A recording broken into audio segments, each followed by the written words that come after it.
Hello viewers and welcome to News and TV. I am Makanaka Masenyo. Zimbabwe to spend more than $26 million on coronavirus preparedness. Dimbari bemoans postponement of PSL season kick-off. News in detail. President Emmerson Mnangagwa says Zimbabwe will spend more than $26 million on coronavirus preparedness and has called upon all sectors and individuals to be involved in national response to the pandemic. The current circumstances require extraordinary measures to curb the spread of infections.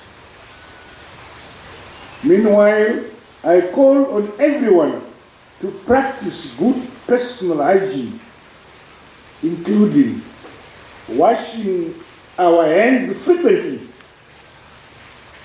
Even when you put your hands in the pocket when they come out, wash them. During the same event, Health Minister Obadiah Moyo said Zimbabwe had not recorded any positive case of the coronavirus.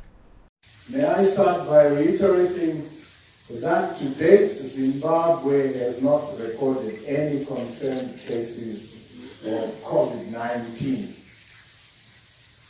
We've had the occasion to conduct tests on persons fitting our criteria and case definition for a suspected case, as you may have heard. But all tests have been negative. The Zimbabwean economy is not largely affected by sanctions, but by bad governance, the main opposition party MDC has said.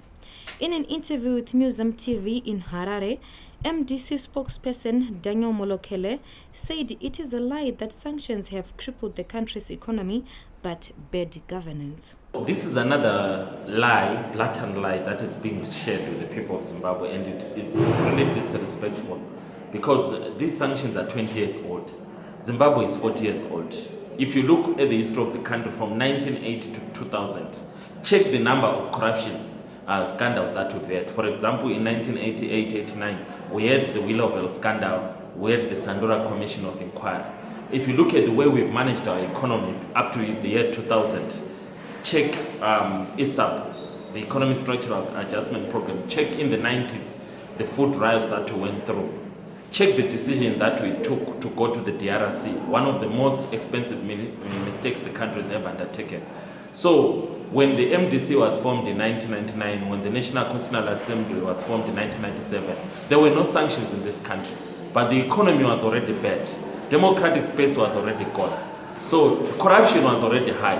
If you look at Thomas Mafumo's song talking about corruption, it was written in 1988-89.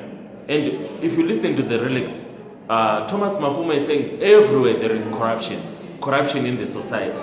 So it's not true that the sanctions are the cause of our economic collapse as a country. President Emmerson Mnangagwa has officially launched the National Renewable Energy Policy and Biofuels Policy of Zimbabwe at the Harare International Conference Center Thursday. Mnangagwa says the policy will give confidence to investors who intend to invest in renewable energy. Dynamo's football club has said the postponement of the start of the Premier Soccer League as a precaution to stop the spread of the coronavirus is set to impact heavily on the club's budget. Dimbari chairman Isaiah Mapfuritsa Wednesday welcomed the decision to postpone the soccer season, but bemoaned the adverse effects the coronavirus lockdown had on his team's preparations.